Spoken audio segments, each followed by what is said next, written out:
RBI ಯಾಕೆ plastic ನೋಟುಗಳನ್ನು ತರಲು ನೋಡ್ತಾ ಇದೆ? ನಮ್ಮ ಇಂಡಿಯಾದಿಂದ ಪೇಪರ್ ನೋಟುಗಳು ಕಂಪ್ಲೀಟ್ ಆಗಿ ಹೊರಟು ಹೋಗ್ಬಿಡುತ್ತಾ? ಕಳೆದ ಕೆಲವು ದಿನಗಳಿಂದ ಸೋಷಿಯಲ್ ಮೀಡಿಯಾ ಮತ್ತು ನ್ಯೂಸ್ ರಿಪೋರ್ಟ್ಗಳಲ್ಲಿ ಒಂದು ಸುದ್ದಿ ಜೋರಾಗಿ ಹರಿದಾಡ್ತಾ ಇದೆ. ಅದೇನಪ್ಪಾ ಅಂದ್ರೆ, RBI ಇಂಡಿಯಾದಲ್ಲಿ ಪ್ಲಾಸ್ಟಿಕ್ ನೋಟುಗಳನ್ನು ತರೋದಕ್ಕೆ ಪ್ಲಾನ್ ಮಾಡ್ತಾ ಇದೆಯಂತೆ. RBI ಬೋರ್ಡ್ ಮೀಟಿಂಗ್ಗಳಲ್ಲೂ ಈ ಬಗ್ಗೆ ಚರ್ಚೆ ನಡೆದಿದೆ ಅಂತ ಹೇಳ್ತಿದ್ದಾರೆ. ಒಂದು ವೇಳೆ ಈ ಪೈಲಟ್ ಪ್ರಾಜೆಕ್ಟ್ಗೆ ಗ್ರೀನ್ ಸಿಗ್ನಲ್ ಸಿಕ್ಕರೆ ಕಮ್ಮಿ ವ್ಯಾಲ್ಯೂ ಇರೋ ನೋಟುಗಳಿಂದಲೇ ಇದರ ಜರ್ನಿ ಶುರುವಾಗಬಹುದು. ಅಂದ್ರೆ 10 ರೂಪಾಯಿ ಮತ್ತು 20 ರೂಪಾಯಿ ನೋಟುಗಳಿಂದ ಸ್ಟಾರ್ಟ್ ಮಾಡಬಹುದು. ಅಷ್ಟಕ್ಕೂ ಈ ಪ್ಲಾಸ್ಟಿಕ್ ನೋಟುಗಳು ಅಂದ್ರೆ ಏನು? ಪ್ರಪಂಚದ ಬೇರೆ ದೇಶಗಳು ಇದನ್ನು ಯೂಸ್ ಮಾಡ್ತಾ ಇದ್ದಾವ, ಅಥವಾ ನಮ್ಮ ಇಂಡಿಯಾನೇ ಈ ತರಹ ಮಾಡ್ತಿರೋ ಮೊದಲನೇ ದೇಶನಾ? ಇವು ನೀರಲ್ಲಿ ಬಿದ್ರೂ ಹಾಳಾಗಲ್ವಾ? ಒಂದು ವೇಳೆ ಇವು ಪ್ಲಾಸ್ಟಿಕ್ ನಿಂದ ಮಾಡಲ್ಪಟ್ಟಿದ್ರೆ ಶೆಕೆಗೆ ಅಥವಾ ಬಿಸಿಲಿಗೆ ಕರಗಿ ಹೋಗಲ್ವಾ? ಇನ್ನು ಕೆಲವರಂತೂ ಈ ನೋಟುಗಳ ಒಳಗಡೆ ಏನೋ ಚಿಪ್ ಇಟ್ಟಿರ್ತಾರೆ ಅಂತ ನಂಬಿಕೊಂಡಿದ್ದಾರೆ. ಇವತ್ತಿನ ಈ ವಿಡಿಯೋದಲ್ಲಿ ನಾವು ಪ್ಲಾಸ್ಟಿಕ್ ನೋಟುಗಳ ಬಗ್ಗೆ ಪ್ರತಿಯೊಂದು ವಿಷಯವನ್ನ ಡೀಟೇಲ್ ಆಗಿ ತಿಳಿದುಕೊಳ್ಳೋಣ. ಆದ್ರೆ ಎಲ್ಲದಕ್ಕಿಂತ ಮುಂಚೆ ಈ ಟೆಕ್ನಾಲಜಿ ಅಸಲಿಗೆ ಎಲ್ಲಿಂದ ಶುರುವಾಯ್ತು ಅನ್ನೋದನ್ನ ನೋಡೋಣ. ಹಾಗೆ ನೋಡಿದ್ರೆ 1960ರ ದಶಕದಲ್ಲಿ ಆಸ್ಟ್ರೇಲಿಯಾ ಒಂದು ದೊಡ್ಡ ಪ್ರಾಬ್ಲಮ್ ಎದುರಿಸ್ತಾ ಇತ್ತು. ಅದೇನಪ್ಪಾ ಅಂದ್ರೆ ನಕಲಿ ನೋಟುಗಳ ಹಾವಳಿ. ಕಳ್ಳ ನೋಟುಗಳನ್ನು ಪ್ರಿಂಟ್ ಮಾಡೋದು ಹೊಸ ವಿಷಯವೇನಲ್ಲ, ಆದ್ರೆ ಕೆಲವು ನಕಲಿ ನೋಟುಗಳು ಎಷ್ಟೊಂದು ಒರಿಜಿನಲ್ ಆಗಿ ಕಾಣಿಸ್ತಾ ಇವೆ ಅಂದ್ರೆ ಸ್ವತಃ ಬ್ಯಾಂಕುಗಳೇ ಕನ್ಫ್ಯೂಸ್ ಆಗೋ ರೇಂಜ್ಗೆ ಪ್ರಾಬ್ಲಮ್ ದೊಡ್ಡದಾಗಿ ಬಿಟ್ಟಿತ್ತು. ಕೊನೆಗೆ ಎಕ್ಸ್ಪರ್ಟ್ಗಳಿಗೂ ಕೂಡ ಅವು ನಕಲಿ ನೋಟುಗಳು ಅಂತ ಪತ್ತೆ ಹಚ್ಚೋದು ತುಂಬಾನೇ ಕಷ್ಟ ಆಗ್ತಾ ಇತ್ತು. ಬರೀ ಹೊಸ ಡಿಸೈನ್ಸ್ ಮಾಡೋದ್ರಿಂದ ಈ ಪ್ರಾಬ್ಲಮ್ ಸಾಲ್ವ್ ಆಗಲ್ಲ ಅಂತ ಆಸ್ಟ್ರೇಲಿಯಾ ಗೌರ್ಮೆಂಟ್ಗೆ ಚೆನ್ನಾಗಿ ಅರ್ಥ ಆಯ್ತು. ಅದಕ್ಕೆ ಅವರಿಗೆ ಯಾರು ಕೂಡ ಈಸಿಯಾಗಿ ಕಾಪಿ ಮಾಡೋಕೆ ಆಗದೆ ಇರೋ ತರಹದ ಒಂದು ಕರೆನ್ಸಿ ಬೇಕಾಗಿತ್ತು. ಈಗ ಅವರ ಮುಂದಿದ್ದ ಚಾಲೆಂಜ್ ಆದ್ರೂ ಕ್ಲಿಯರ್ ಆಗಿತ್ತು. ಹೆಚ್ಚು ಸೇಫ್ ಆಗಿರೋ, ಲಾಂಗ್ ಲೈಫ್ ಬರೋ ಮತ್ತು ಕಳ್ಳ ನೋಟು ಮಾಡೋಕೆ ಚಾನ್ಸೇ ಇಲ್ಲದೆ ಇರೋ ತರಹದ ಕರೆನ್ಸಿ ರೆಡಿ ಮಾಡಬೇಕಿತ್ತು. ಇಲ್ಲಿಂದಲೇ ಒಂದು ರಿಸರ್ಚ್ ಶುರುವಾಯಿತು. ಇದು ಬರೀ ಕೆಲವು ತಿಂಗಳುಗಳದ್ದಲ್ಲ, ಬರೋಬ್ಬರಿ 20 ವರ್ಷಗಳ ಕಾಲ ನಡೀತು. ಈ ರಿಸರ್ಚ್ ನಲ್ಲಿ ಕೇಳಿಬಂದ ಒಂದು ಇಂಪಾರ್ಟೆಂಟ್ ಹೆಸರು ಅಂದ್ರೆ ಅದು ಡಾಕ್ಟರ್ ಡೇವಿಡ್ ಸೋಲ್ಮನ್ ಮತ್ತು ಅವರ ಟೀಮ್. ಇವರು ವರ್ಷಗಟ್ಟಲೆ ಬೇರೆ ಬೇರೆ ತರಹದ ಮೆಟೀರಿಯಲ್ಸ್, ಟೆಕ್ನಾಲಜಿ ಮತ್ತು ಸೆಕ್ಯೂರಿಟಿ ಫೀಚರ್ಸ್ ಮೇಲೆ ಕೆಲಸ ಮಾಡಿದ್ರು. ಸ್ಟಾರ್ಟಿಂಗ್ ನಲ್ಲಿ ಈ ಐಡಿಯಾ ಎಲ್ಲರಿಗೂ ತುಂಬಾನೇ ವಿಚಿತ್ರ ಅನಿಸ್ತು. ಯಾಕಂದ್ರೆ ನೂರಾರು ವರ್ಷಗಳಿಂದ ಇಡೀ ಪ್ರಪಂಚ ಪೇಪರ್ ನೋಟುಗಳನ್ನೇ ಯೂಸ್ ಮಾಡ್ತಾ ಇತ್ತು. ಇಂಥ ಟೈಮ್ನಲ್ಲಿ ಪ್ಲಾಸ್ಟಿಕ್ ನೋಟು ತರ್ತೀವಿ ಅನ್ನೋ ಕಾನ್ಸೆಪ್ಟ್ ಜನರಿಗೆ ಯಾವುದೋ ಸೈನ್ಸ್ ಫಿಕ್ಷನ್ ಸಿನಿಮಾ ತರಹ ಅನಿಸ್ತಾ ಇತ್ತು. ಆದ್ರೆ ರಿಸರ್ಚರ್ಸ್ ಮಾತ್ರ ಎಲ್ಲೂ ತಮ್ಮ ಕೆಲಸ ನಿಲ್ಲಿಸಲಿಲ್ಲ, ಕಂಟಿನ್ಯೂಸ್ ಆಗಿ ಕೆಲಸ ಮಾಡ್ತಲೇ ಇದ್ರು. ಕೊನೆಗೂ 1988ರಲ್ಲಿ ಆಸ್ಟ್ರೇಲಿಯಾ ಪ್ರಪಂಚದಲ್ಲಿ ಮೊದಲ ಬಾರಿಗೆ polymer bank note, plastic note launch ಮಾಡಿಯೇ ಬಿಟ್ಟು. ಮೊದಲ ಬಾರಿಗೆ ಒಂದು ದೇಶ ಇಷ್ಟೊಂದು ದೊಡ್ಡ ಮಟ್ಟದಲ್ಲಿ ಪಾಲಿಮರ್ ಬೇಸ್ಡ್ ಕರೆನ್ಸಿಯನ್ನ ರಿಲೀಸ್ ಮಾಡಿತ್ತು. ಮತ್ತು ಎಲ್ಲದಕ್ಕಿಂತ ಇಂಟರೆಸ್ಟಿಂಗ್ ವಿಷಯ ಏನಪ್ಪಾ ಅಂದ್ರೆ ಅವರ ಈ ಎಕ್ಸ್ಪರಿಮೆಂಟ್ ಸೂಪರ್ ಸಕ್ಸಸ್ ಆಯ್ತು. ನೋಟುಗಳು ತುಂಬಾನೇ ಬಾಳಿಕೆ ಬರೋದಕ್ಕೆ ಶುರುವಾದ್ವು, ಸೆಕ್ಯೂರಿಟಿ ಇನ್ನೂ ಸ್ಟ್ರಾಂಗ್ ಆಯ್ತು ಮತ್ತು ಕಳ್ಳ ನೋಟು ಪ್ರಿಂಟ್ ಮಾಡೋದು ಮುಂಚೆಗಿಂತ ತುಂಬಾನೇ ಕಷ್ಟ ಆಗ್ಬಿಟ್ಟು. ಇದಾದ್ಮೇಲೆ 1996ರ ಹೊತ್ತಿಗೆ ಆಸ್ಟ್ರೇಲಿಯಾ ಆಲ್ಮೋಸ್ಟ್ ಪೂರ್ತಿಯಾಗಿ ಪಾಲಿಮರ್ ಕರೆನ್ಸಿಗೆ ಶಿಫ್ಟ್ ಆಗ್ಬಿಟ್ಟು. ಮೆಲ್ಲಗೆ ಪ್ರಪಂಚದ ಬೇರೆ ದೇಶಗಳು ಕೂಡ ಈ ಪಾಲಿಮರ್ ಬ್ಯಾಂಕ್ ನೋಟುಗಳನ್ನು ಅಳವಡಿಸಿಕೊಳ್ಳೋಕೆ ಸ್ಟಾರ್ಟ್ ಮಾಡಿದ್ವು. ಇವತ್ತು ಪ್ರಪಂಚದ 40ಕ್ಕೂ ಹೆಚ್ಚು ದೇಶಗಳಲ್ಲಿ ಈ ಪಾಲಿಮರ್ ನೋಟುಗಳನ್ನೇ ಯೂಸ್ ಮಾಡ್ತಾ ಇದ್ದಾರೆ. ಕೆನಡಾ ದೇಶ 2011ರಿಂದ ಪಾಲಿಮರ್ ನೋಟುಗಳನ್ನ ರಿಲೀಸ್ ಮಾಡೋಕೆ ಶುರು ಮಾಡ್ತು. ಇನ್ನು 2016ರಲ್ಲಿ ಯುಕೆ ತನ್ನ ಮೊದಲನೇ ಪಾಲಿಮರ್ ನೋಟನ್ನ ತಂತು. ಇವತ್ತು ಯುಕೆಯ ಕರೆನ್ಸಿನ ಇಡೀ ಪ್ರಪಂಚದಲ್ಲೇ ಮೋಸ್ಟ್ ಅಡ್ವಾನ್ಸ್ಡ್ ಬ್ಯಾಂಕ್ ನೋಟುಗಳು ಅಂತ ಕರೆಯಲಾಗುತ್ತೆ. ಈ ಪಾಲಿಮರ್ ಕರೆನ್ಸಿ ಅನ್ನೋದು ಬರೀ ಡೆವಲಪ್ಡ್ ಕಂಟ್ರೀಸ್ಗಷ್ಟೇ, ಅಭಿವೃದ್ಧಿ ಹೊಂದಿದ ದೇಶಗಳು ಸೀಮಿತವಾಗಿಲ್ಲ. ನಮ್ಮ ನೆರೆಹೊರೆಯ ಬಾಂಗ್ಲಾದೇಶ ಕೂಡ 2000 ತನ್ನ ಮೊದಲನೇ ಪಾಲಿಮರ್ ನೋಟನ್ನ ಮಾರ್ಕೆಟ್ಗೆ ಬಿಟ್ಟಿತ್ತು. ಆದ್ರೆ ಅಲ್ಲಿನ ಜನರಿಗೆ ಈ ಹೊಸ ತರಹದ ನೋಟಿನ ಫೀಲ್ ಮತ್ತು ಅದನ್ನು ಹ್ಯಾಂಡಲ್ ಮಾಡೋದು ಅಷ್ಟಾಗಿ ಇಷ್ಟ ಆಗಲಿಲ್ಲ. ಆ ಕಾರಣಕ್ಕಾಗಿಯೇ ಮೆಲ್ಲಗೆ ಈ ಪಾಲಿಮರ್ ನೋಟುಗಳನ್ನ ಸರ್ಕ್ಯುಲೇಷನ್ ನಿಂದ ಚಲಾವಣೆ ತೆಗೆದುಹಾಕಲಾಯಿತು ಮತ್ತು ಬಾಂಗ್ಲಾದೇಶದವರು ಮತ್ತೆ ಪೇಪರ್ ನೋಟುಗಳಿಗೆ ವಾಪಸ್ ಬಂದ್ರು. ಪ್ಲಾಸ್ಟಿಕ್ ನೋಟುಗಳು ಅಂತ ಕೇಳಿದ ತಕ್ಷಣ ನಮ್ಮ ಮೊದಲ ರಿಯಾಕ್ಷನ್ ಏನಪ್ಪಾ ಇರುತ್ತೆ ಅಂದ್ರೆ, ಇದು ನಾವೇನಾದ್ರೂ ತರಕಾರಿ ತರೋ ಗ್ರೋಸರಿ ಬ್ಯಾಗ್ ತರಹದ ಪ್ಲಾಸ್ಟಿಕ್ ನಿಂದ ಮಾಡಿರ್ತಾರಾ ಅಂತ. ಖಂಡಿತ ಇಲ್ಲ. ಈ ಪಾಲಿಮರ್ ನೋಟುಗಳನ್ನ ಒಂದು ಸ್ಪೆಸಿಫಿಕ್ ಮೆಟೀರಿಯಲ್ ನಿಂದ ತಯಾರು ಮಾಡ್ತಾರೆ. ಅದನ್ನ ಬಯಾಕ್ಸಿಯಲಿ ಓರಿಯೆಂಟೆಡ್ ಪಾಲಿಪ್ರೊಪಿಲಿನ್ ಅಂದ್ರೆ ಶರ್ಟ್ ಆಗಿ ಬಾಪ್ ಅಂತ ಕರೀತಾರೆ. ಇದು ಒಂದು ಅಲ್ಟ್ರಾ ಥಿನ್ ಅಂದ್ರೆ ತುಂಬಾನೇ ತೆಳ್ಳಗಿರೋ ಟ್ರಾನ್ಸ್ಪರೆಂಟ್ ಪಾರದರ್ಶಕ ಪ್ಲಾಸ್ಟಿಕ್ ಫಿಲ್ಮ್ ಆಗಿರುತ್ತೆ. ಇದರ ಮೇಲೇನೆ ಕರೆನ್ಸಿಯನ್ನ ಪ್ರಿಂಟ್ ಮಾಡಲಾಗುತ್ತೆ. ನಮ್ಮ ಇಂಡಿಯಾ ಈಗ ಪಾಲಿಮರ್ ನೋಟುಗಳನ್ನ ತರೋದಕ್ಕೆ ಪ್ಲಾನ್ ಮಾಡ್ತಾ ಇರಬಹುದು, ಆದ್ರೆ ಇವತ್ತು ಆಲ್ರೆಡಿ ನಮ್ಮ ಜೇಬಿನಲ್ಲಿರೋ ಇಂಡಿಯನ್ ನೋಟುಗಳು ಕೂಡ ಬರೀ ಮಾಮೂಲಿ ಪೇಪರ್ನಿಂದ ಮಾಡಿದ್ದಲ್ಲ. ಒಂದು ಇಂಡಿಯನ್ ನೋಟಿನಲ್ಲಿ ಆಲ್ಮೋಸ್ಟ್ 70ರಿಂದ 80% ಅಷ್ಟು ಕಾಟನ್, ಹತ್ತಿ ಕಂಟೆಂಟ್ ಇರುತ್ತೆ. ಇದರ ಜೊತೆಗೆ ಲಿನನ್ ಮತ್ತು ಕೆಲವು ಸ್ಪೆಷಲ್ ಫೈಬರ್ಗಳನ್ನು ಕೂಡ ಮಿಕ್ಸ್ ಮಾಡಿರ್ತಾರೆ. ಅಂದ್ರೆ ಟೆಕ್ನಿಕಲಿ ಹೇಳ್ಬೇಕಂದ್ರೆ ನಿಮ್ಮ ಜೇಬಿನಲ್ಲಿರೋ ನೋಟು ಬರೀ ಮಾಮೂಲಿ ಪೇಪರ್ ಅಲ್ಲ, ಅದು ಸ್ಪೆಷಲ್ ಆಗಿ ಇಂಜಿನಿಯರ್ ಮಾಡಿದ ಒಂದು currency material. Advance security features ಮತ್ತು ಕೌಂಟರ್ಫೀಟ್ ಪ್ರಿವೆನ್ಷನ್. ಯುಕೆ ಈ ಪಾಲಿಮರ್ ನೋಟುಗಳು ಬಂದ ಮೇಲೆ ಅಲ್ಲಿ ನಕಲಿ ನೋಟುಗಳ ಹಾವಳಿ ತುಂಬಾನೇ ಕಮ್ಮಿ ಆಯ್ತು ಅಂತ ರಿಪೋರ್ಟ್ ಆಗಿದೆ. ಯಾಕಂದ್ರೆ ಈ ಪಾಲಿಮರ್ ನೋಟುಗಳಲ್ಲಿ ಎಂಥ ಸೆಕ್ಯೂರಿಟಿ ಫೀಚರ್ಸ್ ಗಳನ್ನ ಆಡ್ ಮಾಡಬಹುದು ಅಂದ್ರೆ ಅವುಗಳನ್ನ ಕಾಪಿ ಮಾಡೋದು ನಮ್ಮ ಹಳೆ ಪೇಪರ್ ನೋಟುಗಳಿಗೆ ಹೋಲಿಸಿದ್ರೆ ತುಂಬಾನೇ ಕಷ್ಟ.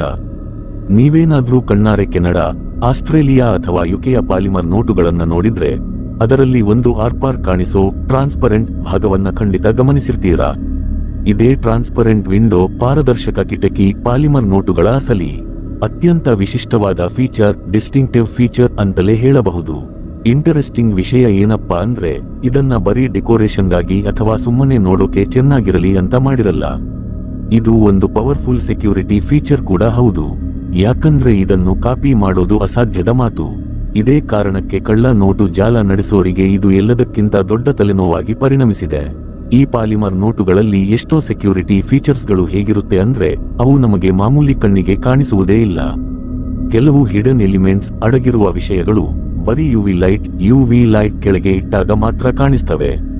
ಇನ್ನು ಕೆಲವು ಪಾಲಿಮರ್ ನೋಟುಗಳಲ್ಲಿ ಕಲರ್ ಶಿಫ್ಟಿಂಗ್ ಫೀಚರ್ಸ್ ಕೂಡ ಇರುತ್ತೆ. ಅಂದ್ರೆ ನೋಟನ್ನ ಬೇರೆ ಆಂಗಲ್ ನಿಂದ ತಿರುಗಿಸಿ ನೋಡಿದಾಗ ಅದರಲ್ಲಿರೋ ಕೆಲವು ಡಿಸೈನ್ಸ್ ಅಥವಾ ಸಿಂಬಲ್ಸ್ ತಮ್ಮ ಕಲರ್ ಬದಲಾಯಿಸೋದನ್ನ ನೀವು ನೋಡಬಹುದು. ಕೆಲವು ನೋಟುಗಳಲ್ಲಂತೂ ಎಷ್ಟೊಂದು ಸಣ್ಣದಾಗಿ ಪ್ರಿಂಟ್ ಮಾಡಿರ್ತಾರೆ ಅಂದ್ರೆ ಅದನ್ನ ನಾರ್ಮಲ್ ಕಣ್ಣಿನಿಂದ ಓದೋಕೆ ಚಾನ್ಸೇ ಇಲ್ಲ. ಆದ್ರೆ ಮ್ಯಾಗ್ನಿಫೈಯಿಂಗ್ ಗ್ಲಾಸ್ ಮ್ಯಾಗ್ನಿಫಿಕೇಶನ್ ಇಟ್ಟು ನೋಡಿದ್ರೆ ಆ ಪ್ರಿಂಟಿಂಗ್ ಕರಾರುವಾಕ್ಕಾಗಿ ಕ್ಲಿಯರ್ ಆಗಿ ಕಾಣಿಸುತ್ತೆ.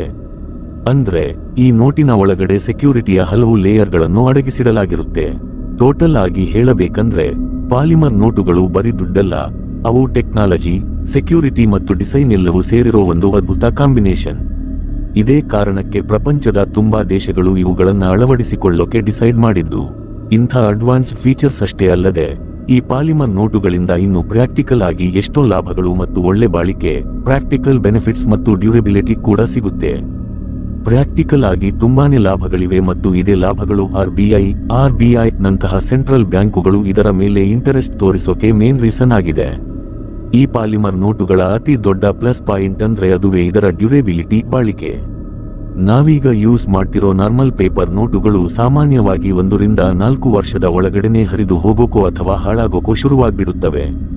ಆದ್ರೆ ಈ ಪಾಲಿಮರ್ ನೋಟುಗಳು ಎಷ್ಟೋ ಕೇಸ್ಗಳಲ್ಲಿ ಬರೋಬ್ಬರಿ 5 ರಿಂದ 10 ವರ್ಷಗಳವರೆಗೆ ಆರಾಮಾಗಿ ಬಾಳಿಕೆ ಬರುತ್ತವೆ. ಅಂದ್ರೆ ಒಂದು ನೋಟನ್ನ ಪದೇ ಬದಲಾಯಿಸೋ ಅವಶ್ಯಕತೆ ಇರಲ್ಲ. ನೋಟುಗಳ ರಿಪ್ಲೇಸ್ಮೆಂಟ್ ಎಷ್ಟು ಕಮ್ಮಿ ಆಗುತ್ತೋ ಅಷ್ಟೇ ಪ್ರಿಂಟಿಂಗ್ ಮಾಡೋ ಖರ್ಚು ಕೂಡ ಉಳಿಯುತ್ತೆ. ನಿಜ ಹೇಳ್ಬೇಕಂದ್ರೆ ಒಂದು ಪ್ಲಾಸ್ಟಿಕ್ ನೋಟನ್ನ ಪ್ರಿಂಟ್ ಮಾಡೋದಕ್ಕೆ ನಾರ್ಮಲ್ ಪೇಪರ್ ನೋಟಿಗೆ ಹೋಲಿಸಿದ್ರೆ ಸುಮಾರು 1.5 ರಿಂದ 2 ಪಟ್ಟು ಜಾಸ್ತಿ ದುಡ್ಡು ಖರ್ಚಾಗುತ್ತೆ. ಆದ್ರೆ ಈ ಪಾಲಿಮರ್ ನೋಟುಗಳು ಪೇಪರ್ ನೋಟುಗಳಿಗಿಂತ ಆಲ್ಮೋಸ್ಟ್ 3 ಪಟ್ಟು ಹೆಚ್ಚು ದಿನ ಬಾಳಿಕೆ ಬರೋದ್ರಿಂದ ಲಾಂಗ್ ಟರ್ಮ್ ನಲ್ಲಿ ನೋಡಿದ್ರೆ ಇದರ ಟೋಟಲ್ ಕಾಸ್ಟ್ ನಮಗೆ ತುಂಬಾನೇ ಕಮ್ಮಿ ಬೀಳುತ್ತೆ. ನಾವು ಧುರಂಧರ್ ಸಿನಿಮಾದಲ್ಲಿ ನೋಡಿದ್ವಲ್ಲ, ಹೇಗೆ ನಕಲಿ ನೋಟುಗಳು ನೇಪಾಳ ರೂಟ್ ಮೂಲಕ ನಮ್ಮ ಇಂಡಿಯಾ ಒಳಗಡೆ ಬರ್ತವೆ ಅಂತ. ಈ ಕಳ್ಳ ನೋಟುಗಳ ಪ್ರಾಬ್ಲಮ್ ಬರೀ ನಮ್ಮ ಇಂಡಿಯಾದು ಮಾತ್ರ ಅಲ್ಲ, ಪ್ರಪಂಚದ ಆಲ್ಮೋಸ್ಟ್ ಎಲ್ಲಾ ದೇಶಗಳು ಈ ತಲೆನೋವನ್ನ ಫೇಸ್ ಮಾಡ್ತಾ ಇವೆ. ಆದರೆ ಪಾಲಿಮರ್ ನೋಟುಗಳಲ್ಲಿರೋ ಆರ್ಪಾರ್ ಕಾಣಿಸೋ transparent windows, special security elements, advance printing technology ಮತ್ತು ಮಲ್ಟಿಪಲ್ ಸೆಕ್ಯೂರಿಟಿ ಲೇಯರ್ಗಳು ಇರುತ್ತವೆ. ಇದೇ ಕಾರಣಕ್ಕೆ ಇವುಗಳನ್ನು ಕಾಪಿ ಮಾಡೋದು ನಮ್ಮ ಹಳೆ ಸಾಂಪ್ರದಾಯಿಕ ಪೇಪರ್ ನೋಟುಗಳಿಗೆ ಹೋಲಿಸಿದರೆ ತುಂಬಾನೇ ಕಷ್ಟ ಆಗಿಬಿಡುತ್ತೆ. Why major economies USA, Japan still use paper. ಒಂದು ವೇಳೆ ಈ ಪಾಲಿಮರ್ ನೋಟುಗಳು ಇಷ್ಟೊಂದು ಸೂಪರ್ ಆಗಿದ್ರೆ ಪ್ರಪಂಚದ ದೊಡ್ಡ ಎಕಾನಮಿಗಳಾಗಿರೋ ಆರ್ಥಿಕತೆ ಅಮೆರಿಕ, ಜಪಾನ್ ಮತ್ತು ಯುರೋಪಿಯನ್ ಯೂನಿಯನ್ ಅವರು ಇವತ್ತಿಗೂ ಯಾಕೆ ಪೇಪರ್ ಬೇಸ್ಡ್ ಕರೆನ್ಸಿಯನ್ನೇ ಯೂಸ್ ಮಾಡ್ತಾ ಇದ್ದಾರೆ? ಅವರಿಗೆ ಈ ಪಾಲಿಮರ್ ಟೆಕ್ನಾಲಜಿ ಬಗ್ಗೆ ಗೊತ್ತಿಲ್ವಾ? ಅಥವಾ ಗೊತ್ತಿದ್ದು ಜಾಣರ ತರಹ ಬೇಕಂತಲೇ ಪೇಪರ್ ನೋಟುಗಳನ್ನೇ ಚೂಸ್ ಮಾಡಿದ್ದಾರಾ? ಫಸ್ಟ್ ನಾವು ಯುನೈಟೆಡ್ ಸ್ಟೇಟ್ಸ್ ಅಮೆರಿಕ ಬಗ್ಗೆ ಮಾತಾಡೋಣ. ಅಮೆರಿಕನ್ ಡಾಲರ್ ಅನ್ನೋದು ಇಡೀ ಪ್ರಪಂಚದಲ್ಲೇ ಮೋಸ್ಟ್ ವೈಡ್ಲಿ ಯೂಸ್ಡ್, ಅತಿ ಹೆಚ್ಚು ಚಲಾವಣೆಯಲ್ಲಿರೋ ಕರೆನ್ಸಿಗಳಲ್ಲಿ ಒಂದು. ಅವರ ಹತ್ತಿರ ಆಲ್ರೆಡಿ ಮೊದಲೇ ತುಂಬಾನೇ ಅಡ್ವಾನ್ಸ್ಡ್ ಆಗಿರೋ ಸೆಕ್ಯೂರಿಟಿ ಫೀಚರ್ಸ್ ಇವೆ. ಅಂದ್ರೆ ಅವರ ಮುಂದಿರೋ ಪ್ರಶ್ನೆ ಬರೀ ಪಾಲಿಮರ್ ನೋಟು ಸೂಪರ್ ಹೌದಾ ಅಲ್ವಾ ಅನ್ನೋದು ಮಾತ್ರ ಅಲ್ಲ, ಇರೋ ಸಿಸ್ಟಮ್ ಅನ್ನ ಕಂಪ್ಲೀಟ್ ಆಗಿ ಚೇಂಜ್ ಮಾಡೋದ್ರಿಂದ ಸಿಗೋ ಲಾಭ ಅದಕ್ಕೆ ಆಗೋ ಭಾರಿ ಖರ್ಚಿಗಿಂತ ಜಾಸ್ತಿ ಇರುತ್ತಾ ಇಲ್ವಾ ಅನ್ನೋದು. ಇದನ್ನ ಬಿಟ್ಟು ಯೋಚನೆ ಮಾಡಿದ್ರೆ ಅಮೆರಿಕದಲ್ಲಿ ಲಕ್ಷಾಂತರ ವೆಂಡಿಂಗ್ ಮೆಷಿನ್ಗಳು, ಪಾರ್ಕಿಂಗ್ ಮೀಟರ್ಗಳು, ಟಿಕೆಟ್ ಮೆಷಿನ್ಗಳು, ಕ್ಯಾಶ್ ಹ್ಯಾಂಡ್ಲಿಂಗ್ ಸಿಸ್ಟಮ್ಸ್ ಮತ್ತು ಕರೆನ್ಸಿ ಪ್ರೊಸೆಸಿಂಗ್ ಇಕ್ವಿಪ್ಮೆಂಟ್ಗಳು ಆಲ್ರೆಡಿ ಡಾಲರ್ ಪೇಪರ್ ನೋಟುಗಳಿಗೆ ಸೆಟ್ ಆಗಿ ಕೂತಿವೆ.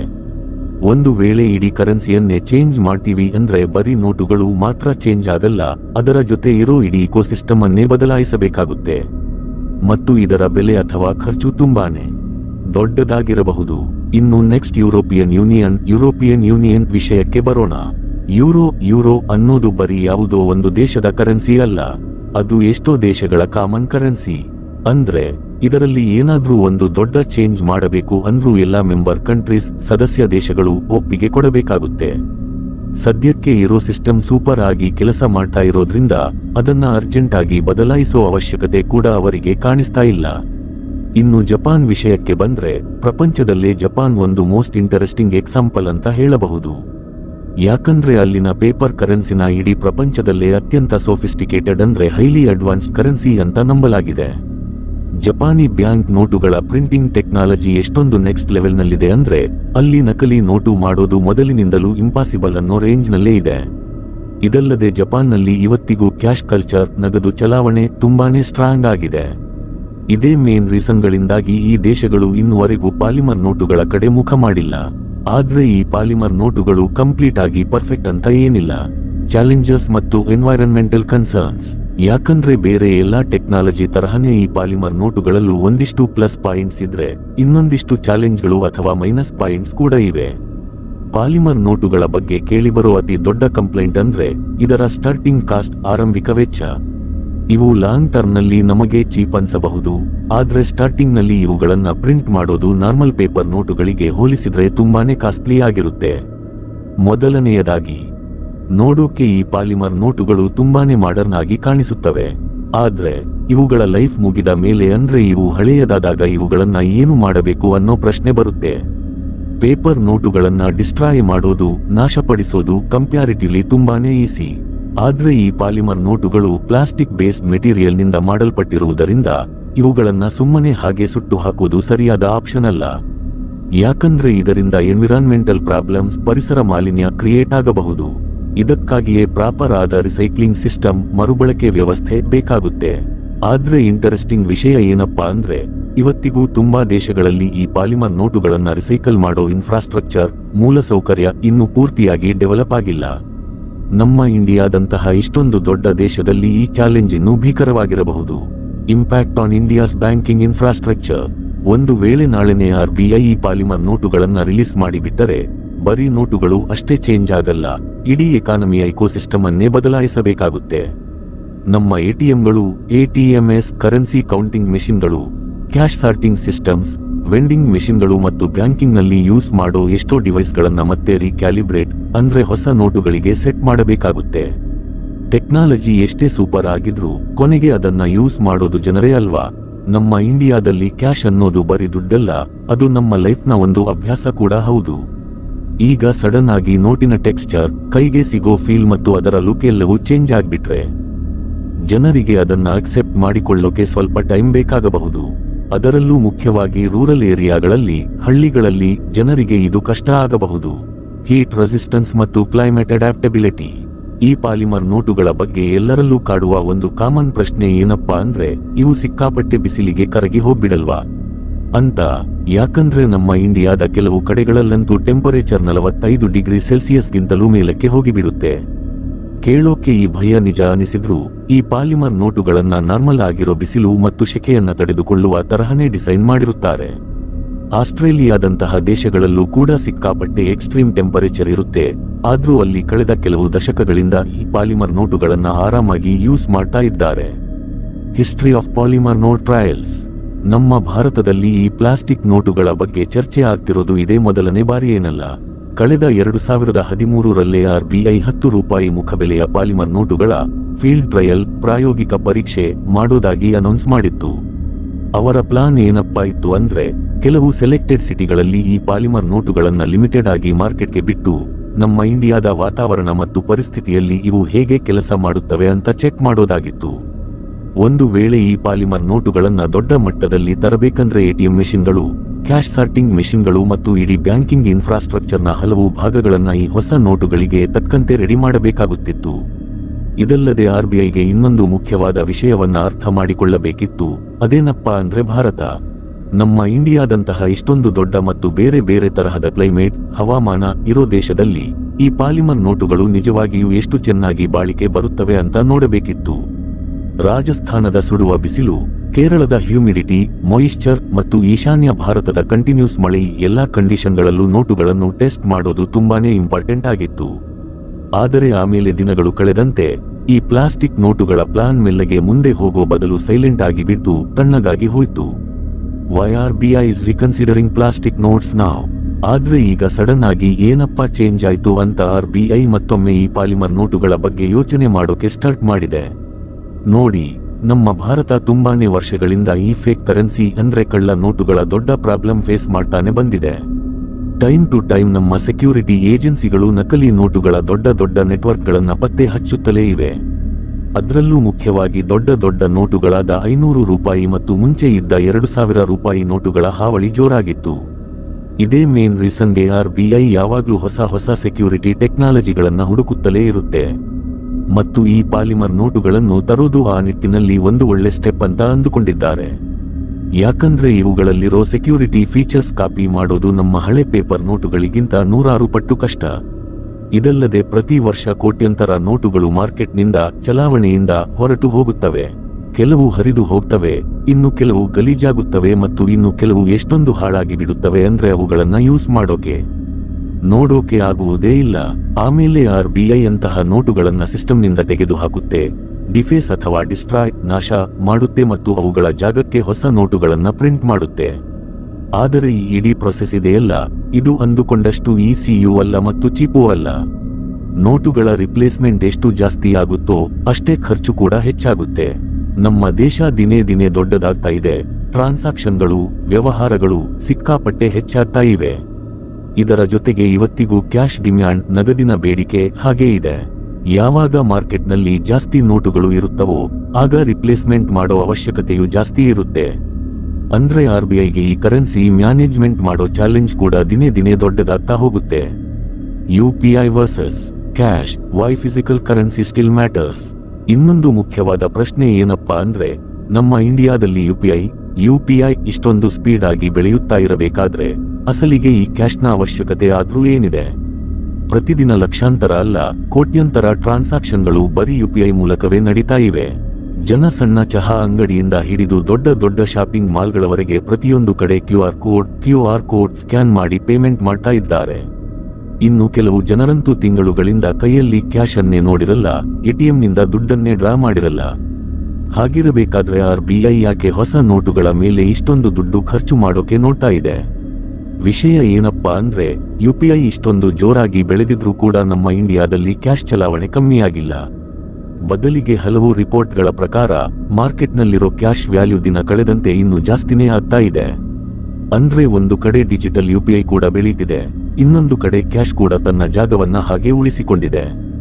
ಯಾಕಂದ್ರೆ ನಮ್ಮ ಇಂಡಿಯಾದ ದೊಡ್ಡ ಪಾಪ್ಯುಲೇಷನ್, ಜನಸಂಖ್ಯೆ ಇವತ್ತಿಗೂ ಸಣ್ಣ ಸಣ್ಣ ಟೌನ್ಗಳಲ್ಲಿ ಮತ್ತು ಹಳ್ಳಿಗಳಲ್ಲಿ ಬದುಕ್ತಾ ಇದೆ.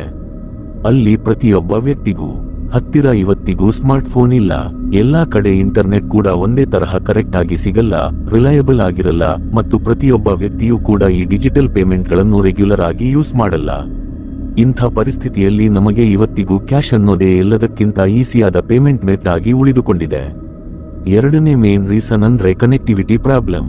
ಜಸ್ಟ್ ಯೋಚನೆ ಮಾಡಿ, ಸಡನ್ ಆಗಿ ನೆಟ್ವರ್ಕ್ ಹೊರಟು ಹೋಯ್ತು, ಇಂಟರ್ನೆಟ್ ಬಂದ್ ಆಯ್ತು, ಬ್ಯಾಂಕ್ ಸರ್ವರ್ ಡೌನ್ ಆಯ್ತು ಅಥವಾ ಕರೆಂಟ್ ಹೊರಟು ಹೋಯ್ತು ಅಂತಿಟ್ಟುಕೊಳ್ಳಿ. ಇಂಥ ಸಿಚುಯೇಷನ್ಗಳಲ್ಲಿ UPI ಕೆಲಸ ಮಾಡೋದು ಸ್ಟಾಪ್ ಆಗಬಹುದು, ಆದ್ರೆ ಕೈಯಲ್ಲಿರೋ ಕ್ಯಾಶ್ ಮಾತ್ರ ಯಾವತ್ತೂ ಕೈಕೊಡಲ್ಲ. ಮೂರನೇ ರೀಸನ್ ನಮ್ಮ ಇನ್ಫಾರ್ಮಲ್ ಎಕಾನಮಿ. ಇಂಡಿಯಾದ ಎಕಾನಮಿಯ ಒಂದು ದೊಡ್ಡ ಭಾಗ ಇವತ್ತಿಗೂ ಕಂಪ್ಲೀಟ್ ಆಗಿ ಕ್ಯಾಶ್ ಮೇಲೇನೆ ನಡೀತಾ ಇದೆ. ದಿನಗೂಲಿ ನೌಕರರು, ಸಣ್ಣ ಪುಟ್ಟ ಅಂಗಡಿಯವರು, ಲೋಕಲ್ ಮಾರ್ಕೆಟ್ಗಳು, ಮಂಡಿಗಳು ಮತ್ತು ಎಷ್ಟೋ ಸಣ್ಣ ಬಿಸಿನೆಸ್ಗಳು ಇವತ್ತಿಗೂ ಆಲ್ಮೋಸ್ಟ್ ಕ್ಯಾಶ್ ಮೇಲೇನೆ ಡಿಪೆಂಡ್ ಆಗಿವೆ. ಡಿಜಿಟಲ್ ಪೇಮೆಂಟ್ ಸಿಕ್ಕಾಪಟ್ಟೆ ಬೆಳೀತಾ ಇರಬಹುದು, ಆದ್ರೆ ಕ್ಯಾಶ್ ಮಾತ್ರ ನಮ್ಮ ಲೈಫ್ನಿಂದ ಕಂಪ್ಲೀಟ್ ಆಗಿ ಮಾಯವಾಗಿಲ್ಲ. ಇದೇ ಕಾರಣಕ್ಕೆ RBI ಕೂಡ ಕ್ಯಾಶ್ ಮತ್ತು ಡಿಜಿಟಲ್ ಪೇಮೆಂಟ್ಗಳನ್ನ ಒಂದಕ್ಕೊಂದು ಅಪೋಸಿಟ್ ಕಂಪೆಟೇಟರ್ಸ್ ಅಂತ ನೋಡಲ್ಲ, ಬದಲಿಗೆ ಇವೆರಡು ಒಂದಕ್ಕೊಂದು ಸಪೋರ್ಟಿವ್ ಕಾಂಪ್ಲಿಮೆಂಟರಿ ಆಗಿರೋ ಸಿಸ್ಟಮ್ಸ್ ಅಂತ ಅಂದುಕೊಳ್ಳುತ್ತೆ. ಸದ್ಯಕ್ಕೆ ಸಿಕ್ತಿರೋ ಸಿಗ್ನಲ್ಸ್ ಪ್ರಕಾರ ನಮ್ಮ ಇಂಡಿಯಾದಲ್ಲಿ ಇವೆರಡು ಸಿಸ್ಟಮ್ಗಳು ಬರೋ ದಿನಗಳಲ್ಲಿ ಜೊತೆಯಾಗಿಯೇ ಸಾಗಲಿವೆ. ಅಂದ್ರೆ ಕ್ಯಾಶ್ ಸದ್ಯಕ್ಕಂತೂ ಎಲ್ಲೂ ಹೋಗಲ್ಲ, ನಮ್ಮ ಜೊತೆಯೇ ಇರಲಿದೆ. ಕನ್ಕ್ಲೂಷನ್ ಮತ್ತು ರಿಲೇಟೆಡ್ ರೆಕಮೆಂಡೇಶನ್ಸ್. ಆದ್ರೆ ಮೋದಿಜಿಯವರು ನಮ್ಮ ದೇಶದ ಜನರಲ್ಲಿ ಚಿನ್ನವನ್ನ ಕಮ್ಮಿ ಖರೀದಿ ಮಾಡಿ ಅಂತ ಯಾಕೆ ಮನವಿ ಮಾಡಿಕೊಂಡ್ರು ಅಂತ ನೀವೇನಾದ್ರೂ ತಿಳ್ಕೋಬೇಕು ಅನ್ಕೊಂಡಿದ್ರೆ ಯಾಕೆ ಆ ತರಹ ಮನವಿ ಮಾಡಿದ್ರು? ಒಬ್ಬ ನಾರ್ಮಲ್ ಕಾಮನ್ ಮ್ಯಾನ್, ಸಾಮಾನ್ಯ ಮನುಷ್ಯ ಜಾಸ್ತಿ ಗೋಲ್ಡ್ ಕೊಂಡುಕೊಳ್ಳೋದ್ರಿಂದ ಕೂಡ ನಮ್ಮ ದೇಶಕ್ಕೆ ಹೇಗೆ ಲಾಸ್ ಆಗುತ್ತೆ ಅಂತ ನೀವೇನಾದ್ರೂ ತಿಳ್ಕೋಬೇಕಾದ್ರೆ ನೀವು ಈ ವಿಡಿಯೋವನ್ನ ನೋಡಬಹುದು. ಒಂದು ವೇಳೆ ನಿಮ್ಮ ಮನಸ್ಸಲ್ಲಿ ಯಾವತ್ತಾದ್ರೂ ಅಸಲಿಗೆ ಈ ಬಂಗಾರ ಅನ್ನೋದು ನಮ್ಮ ಭೂಮಿ ಮೇಲೆ ಎಲ್ಲಿಂದ ಬಂತು ಅನ್ನೋ ಪ್ರಶ್ನೆ ಬಂದಿದ್ರೆ, ಅಥವಾ ಡಾಲರ್ನಲ್ಲಿ ಅಂಥದ್ದೇನಿದೆ ಅಂತ ಇಡೀ ಪ್ರಪಂಚದ ಇಂಟರ್ನ್ಯಾಷನಲ್ ಟ್ರೇಡ್, ಅಂತಾರಾಷ್ಟ್ರೀಯ ವ್ಯಾಪಾರ ಬರೀ ಡಾಲರ್ನಲ್ಲೇ ನಡೆಯುತ್ತೆ, ಯೂರೋ ಅಥವಾ ನಮ್ಮ ರೂಪಾಯಿಯಲ್ಲಿ ಯಾಕೆ ನಡೆಯಲ್ಲ ಅಂತ ಗೊತ್ತಾಗಬೇಕಾದ್ರೆ ನೀವು ಈ ವಿಡಿಯೋವನ್ನ ನೋಡಬಹುದು.